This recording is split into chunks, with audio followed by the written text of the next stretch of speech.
Welcome back, guys. This is Lane here again, looking at our next machine here, which is called the jointer. The jointer is the second machine we use on the breakout procedure, okay?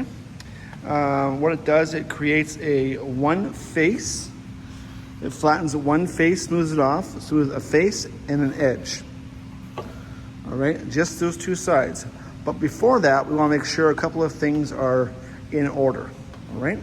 So before we actually turn the machine on, we want to make sure of a couple things here. Let me just get my camera ready here. We want to make sure that this guy here, which is our fence, all right, is moving properly. So that means you push it open with your piece of wood going through there, it closes by itself. Now every time you see that banging over the course of the period there, you might come by the next day and say, oh, there's some movements going on here. There's all the yellow things on the machine here are instruments we can change the device here. So for example, this wheel here brings in our fence, all right? This here locks it in. This guy here changes the angle.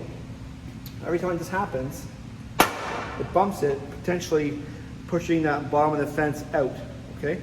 So before we even get started, before the power is even turned on, we want to make sure our fence is square, okay? So like so. So as you can see, I'm assuming my morning class did all their jointing. You can see right here, right there. See that daylight coming right through there? That's indicating it's not square. So all those people that joint their pieces today wouldn't be square. It's very important to be square when you're gluing a panel together. So how we fix that is the following. All right, we want to adjust this guy right here. Loosen that guy off. Oh, sorry, wrong one. Sorry, my bad. You want to loosen this guy off, sorry.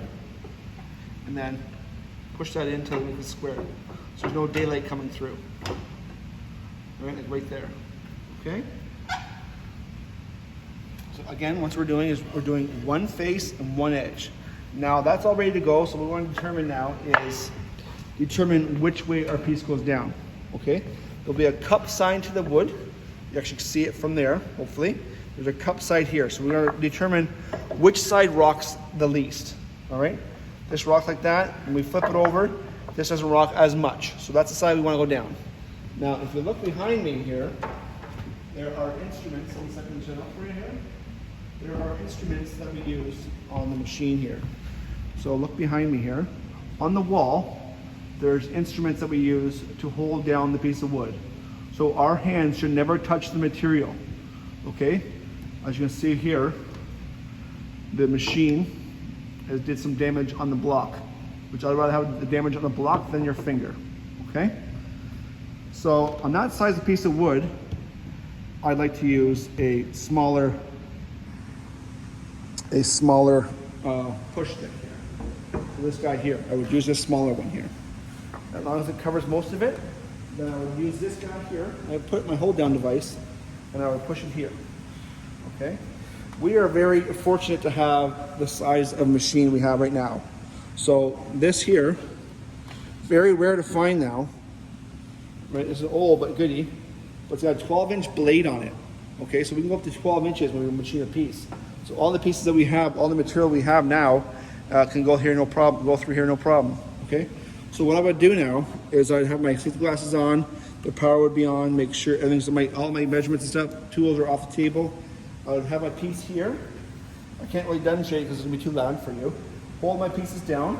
I'm gonna walk with it. I'm not gonna stretch over it, making sure all my hanging things are taken off, like my long hair is tied back, my sleeves are rolled up, whatnot, okay?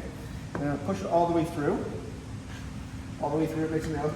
No more than 3 passes. During that time, I may or may not clean up the face. I don't care at this point. I just want one face to be flat. And I would take that edge I just jointed, put it against my fence. Now, if my piece of material is above the fence, I'm okay not using a push stick, all right? So for example, say this is my piece of wood here. This piece of wood would be lower than my fence, so I would have to use a different push stick. This guy right here. So this guy here, I hold up to my edge there. This guy comes into play too as well, and I push that through. So again, only pieces of material that are smaller than my size of my fence, I'd use that jig. Anything higher than my fence, like this guy here, my fingers are far enough away that I don't need to worry about another device to push it through. Okay, so no more than 3 times. The way this machine works is this table here is a little bit lower than this table on this side. The blades, the height of the blade is exactly the same height as this side. So when I push it through, as you can see, right, I'm hitting that edge on that side there. Okay, I'm not sure if you can see that properly. If you look over here, right in here, zoom up. That piece right there hits that edge, but it won't hit that edge when the machine's on. It's cutting that much off.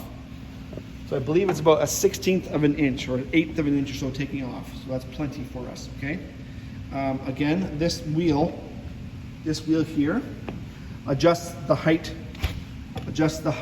of the fence right here, not the fence, sorry, of the bed. So we don't need to touch that as well.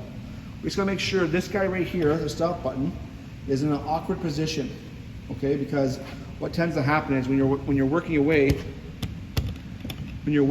here, you tend to hit your leg by accident when you're pushing it through. And then you just hear it go, goes down to nothing, right? So hold your material there and push the start back on again, okay? Because it's actually it needs full RPMs to do its proper job, okay? Yeah, and then we'll talk about the next machine, which is the thickness planer when we come to it.